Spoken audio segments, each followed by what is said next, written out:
आज हम जिस मुद्दे पर बात करने वाले हैं ना, वो किसी एक नेता या किसी एक खास पार्टी की कहानी नहीं है। ये आज के हमारे पूरे राजनीतिक तंत्र की कड़वी सच्चाई है। राजनीति का चेहरा पूरी तरह से बदल चुका है।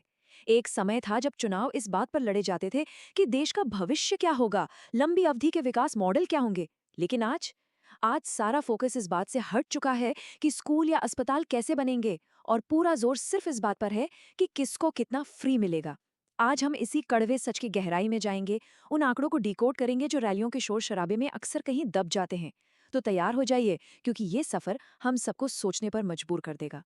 एक बहुत बड़ा सवाल है जो आज हर तरफ गूंजना चाहिए। सीएम विजय हो, बीजेपी हो या हम आम लोग, आखिर हम असली सवाल पूछना कब शुरू करेंगे?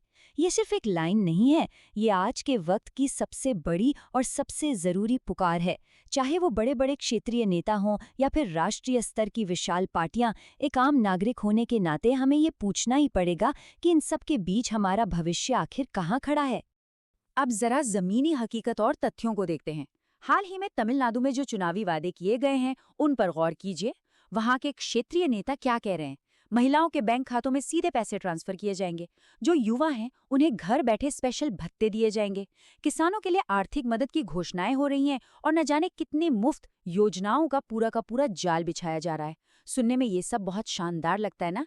ऐसा लगता है जैसे रातों रात सारी आर्थिक परेशानियां खत्म हो जाएंगी। लेकिन अगर किसी को ये लग रहा है कि ये सिर्फ एक राज्य या किसी एक क्षेत्रीय दल की रणनीति है, तो जरा बंगाल की तरफ भी देख लीजिए। वहां एक राष्ट्रीय पार्टी बीजेपी ने भी बिल्कुल यही फॉर्मूला अपनाया है।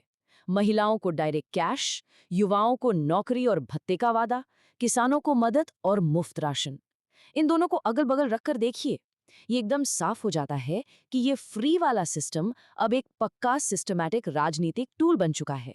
पार्टियां चाहे जो भी हो, विचारधारा चाहे जो भी हो, चुनाव जीतने का तरीका बिल्कुल एक जैसा है।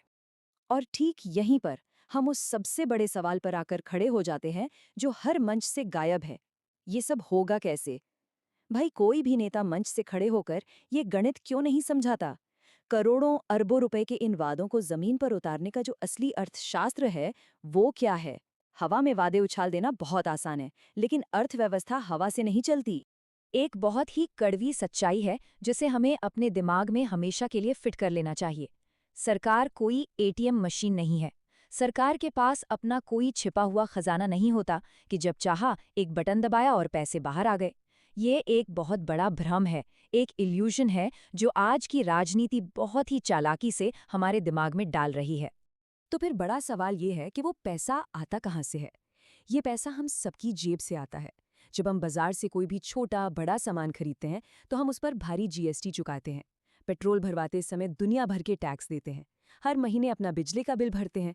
और जो लोग टैक्स ब्रैकेट में आते हैं, वो अपनी खून पसीने की कमाई का एक बड़ा हिस्सा इनकम टैक्स में दे देते हैं। सीधे शब्दों में कहें तो नेता हम आम लोगों का ही पैसा घुमा फिराकर हमें वापस दे देते हैं, और फिर हमारे ही सामने मसीहा बन जाते हैं। अब जरा इस बेतहाशा खर्च की तुलना असली विकास से करके देखते हैं। अगर कोई राज्य महिलाओं को सीधे पैसे दे, युवाओं को भत्ते दे, मुफ्त बिजली और राशन दे, तो ये खर्च लाखों करोड़ों रुपए तक पहुंच जाता है। लेकिन क्या उस राज्य की असली कमाई उसी रफ्तार से बढ़ रही है?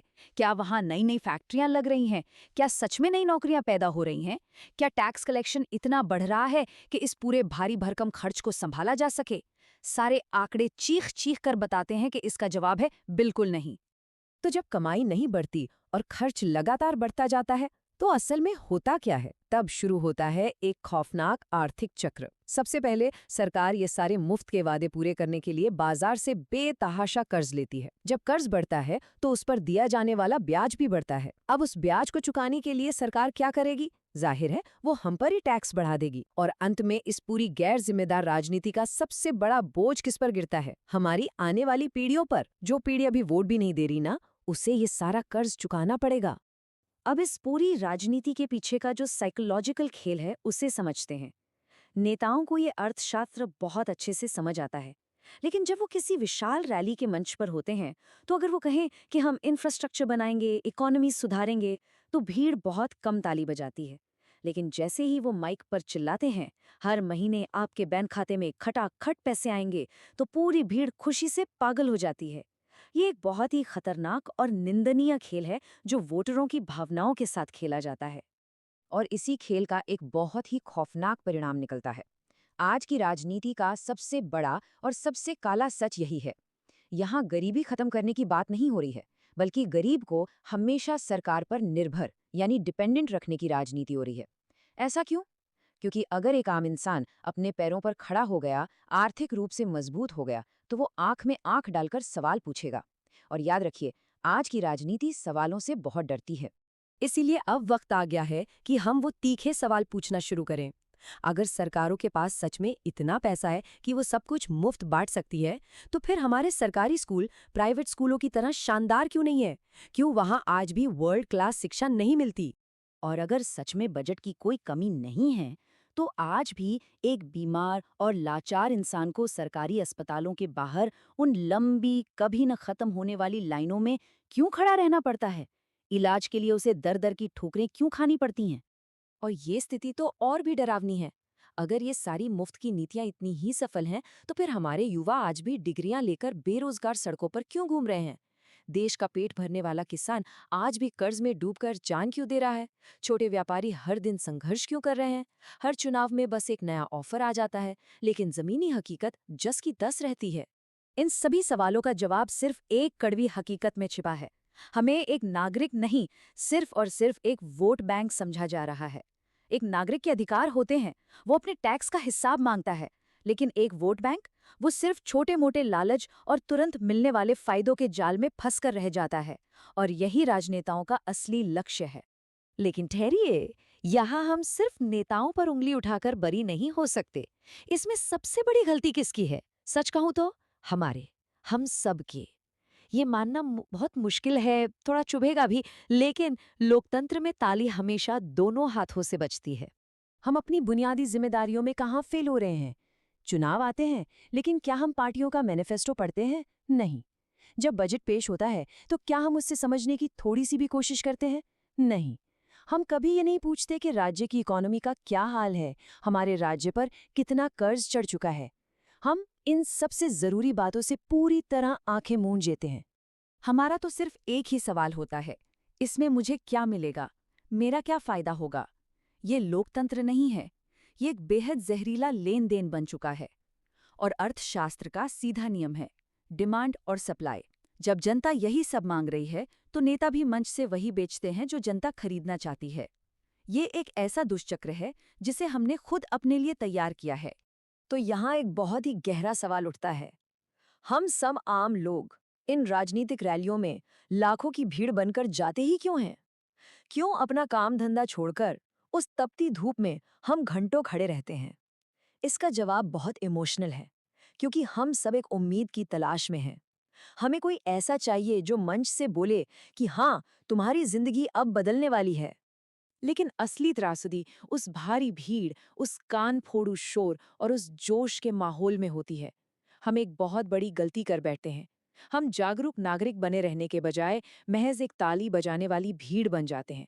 जो नेता मंच पर चिल्ला रहा होता है, हम उसकी बातों में ऐसे बह जाते हैं कि हमारी क्रिटिकल थिंकिंग, हमारा सही गलत सोचने का दिमाग पूरी तरह से सुन्न हो जाता है।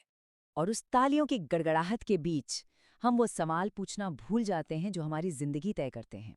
हमें हाथ उठाकर पूछना चाहिए कि नेताजी, ये जो आप मुफ्त बांटने की बात कर रहे हैं, इसका पैसा लाएंगे कहाँ से? क्या अगले 5 सालों में हमारा राज्य मजबूत होगा या कर्ज के दलदल में डूब जाएगा?